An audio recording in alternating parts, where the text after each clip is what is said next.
Extortion मामले में गिरफ्तार आरोपी ने बरामदगी के दौरान पुलिस पर की फायरिंग, जवाबी कार्रवाई में घायल।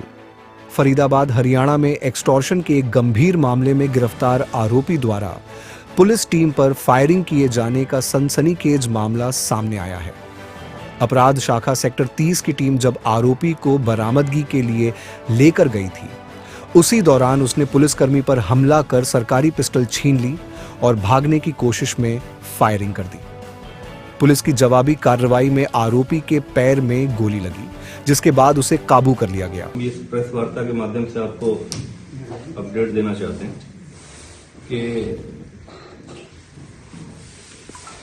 Faridabad police crime branch sector 30 में काम करते हुए कुछ मुख्य आरोपी हैं जो एक्सटॉर्शन का रैकेट इंटरनेशनल जो सिंडिकेट रन हो रहा है, जो बाहर में बैठ के कुछ आपराधिक किस्म के लोग इंडिया के, हिंदुस्तान के और खासकर दिल्ली एनसीआर और नेबरिंग हमारे स्टेट्स पंजाब, राजस्थान, यूपी, हरियाणा के अन्य अलग अलग जगहों पर एक्सटॉर्शन का रैकेट रन कर रहे हैं। बाहर में विदेश बैठ के यहाँ के लोग, व्यवसायियों को और आम जनमानस को धमकी भरे मैसेजेस, कॉल्स और अन्यथा अलग अलग ऐसे प्रारूप से जो धमकी भरे एक्सटॉर्शन कॉल्स करते हैं और इस तरीके की गतिविधियों को अंजाम दे रहे हैं। उसमें एक बड़ी कार्रवाई करते हुए Faridabad police crime branch sector 30 में ऐसे उसमें मुख्य तौर पर 3 ऐसे आरोपियों को जो इस सिंडिकेट का हिस्सा था और ऐसे वारदात को अंजाम देते, उनको पकड़ने में सफलता प्राप्त करी है।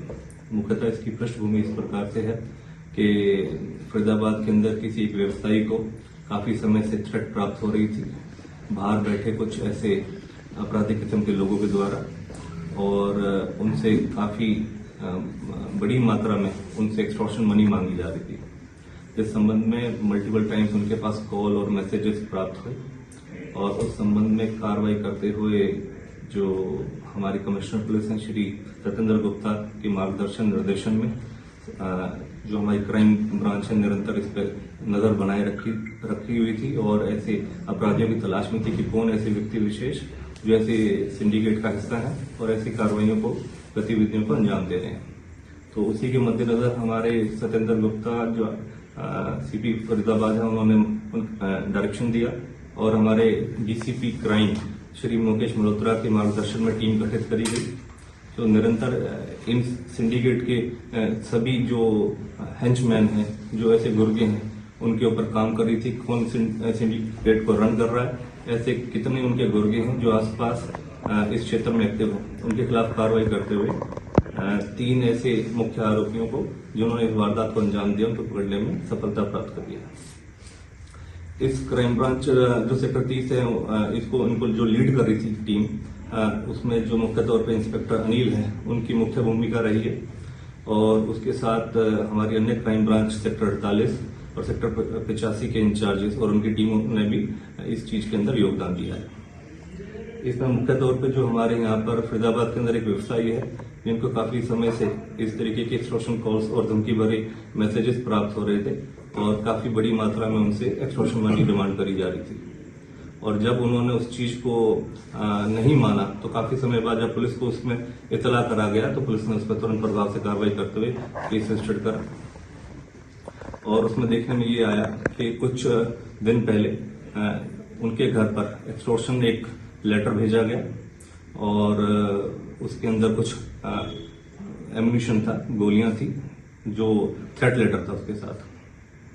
उस पर कार्रवाई करते हुए पुलिस ने उसकी संगीन तरीके से जो टीम काम कर रही थी उनको पकड़ने में कुछ दिनों बाद उनमें सफलता प्राप्त करी है।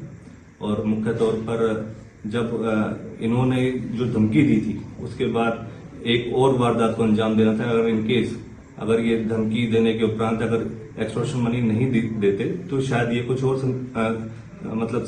संगीन वारदात को अंजाम दे सकते थे। उसी दौरान जब पुलिस रिमांड पर इन मुलजिमों को लिया गया तो जब रिकवरी करने के लिए गई तो उस दौरान पुलिस अभिरक्षा से भागने की कोशिश करी गई और जिस दौरान पुलिस के ऊपर जो पुलिस का वेपन छीन के इन्होंने जो मुख्य आरोपी था मोनू, उसने भागने की कोशिश करी और उसी दौरान पुलिस के ऊपर फायरिंग करते हुए जब वो भागा तो पुलिस ने अपनी सेफ्टी इंश्योर करते हुए उसको वार्निंग फायर दिया, रोकने की कोशिश करी और उसी दौरान उसको भी फायर आर्म मतलब जो पुलिस ने रिटेलिएट करा उस दौरान वो भी घायल हो गया। तो मुख्य तौर पर उसको काबू करा गया है, कुछ चीजें रिकवर करी गई हैं और आगे कार्रवाई जारी है। तीनों आरोपी के नाम क्या है और क्या करते हैं और कौन सी गैंग से जुड़े हुए हैं? मोनू, गुजर, हनी और कपिल, ये 3 आरोपी हैं जो कि भटिंडा के निवासी हैं पंजाब से। और यहाँ स्पेशली जो इनके जो विदेश में बैठे आका हैं और जो विदेश में बैठे थे क्रिमिनल जो माइंडसेट के और जो सिंडिकेट को रन कर रहे हैं, उनके कहने पे ये वारदात करने यहाँ पर आए थे। ये गैंग कौन सा था भाई साहब? मॉडल सिक्समैन गैंग है या जो किसी गैंग के लोग हैं? देखिए, ये जो गैंग है इस चीज का मैं नाम ना लेते हुए, जो ऐसे आपराधिक पृष्ठभूमि के लोग हैं जो आमतौर पर इस तरीके की वारदात को अंजाम दे रहे हैं, विभिन्न अलग अलग स्टेट्स में, दिल्ली एनसीआर के अंदर अलग अलग जगहों पर इस तरीके की सिंडिकेट को रन कर रहे हैं और एक्सटॉर्शन के रैकेट को रन कर रहे हैं। तो ये काफी ऐसे जो गैंग्स रन हो रहे हैं उनके खिलाफ ये एक कड़ी चुनौती भी थी पुलिस के पास, और उसी तरीके से इनके खिलाफ कार्रवाई भी करी जा रही थी, जिस एवज में इनको पकड़ा गया है। जो ये इंटरनेशनल बाहर विदेशों में बैठ के इस तरीके के गैंग्स को रन कर रहे हैं, मुख्य तौर पर ऐसे लोगों का नाम लेना ठीक नहीं है। इनकी क्रिमिनल हिस्ट्री क्या है तीनों की? और जो मोनू है इसमें मुख्य जो इनका हेंचमैन था इस गैंग का, उसके ऊपर 4 केस हैं किडनैपिंग, आर्म्स एक्ट के, और जो हनी है उसके पास डेकोइटी का केस है, और जो उसके साथ दूसरा कपिल है इसके ऊपर भी एक व्हीकल थेफ्ट का केस है। तो यही बेसिकली एक जानकारी थी जो आगे अब इनको पुलिस रिमांड पर फर्दर और भी आगे कार्रवाई कर रही है पुलिस, और भी जो अन्य लोग हैं जो इस सिंडिकेट का हिस्सा है उनको जल्द वहाँ मौके से बरामद क्या किया गया है मोम के पास? जो रिकवरी करने गए थे वहां पर एक कंट्रीमेड पिस्टल है और एम्यूनिशन है। किसी मुलाजिम को चोट तो नहीं लगी सर? नहीं, लकीली नैरोली एस्केप था, बाकी किसी का चोट नहीं। जैसे AK-47 की कारतूस है, सब कुछ पता लगा है कहाँ से लाए? उसके संबंध में भी जानकारी ली जा रही है, क्योंकि पुलिस रिमांड के दौरान और जानकारियां हासिल करी जा रही है। जल्द से जल्द जितनी चीजें और जानकारी आएंगी उसके बाद दोबारा से भी विजिट करके आपको बताएंगे। कितनी गोलियां मिली? टॉप स्टोरी ब्यूरो के लिए फरीदाबाद से संदीप चौहान की रिपोर्ट।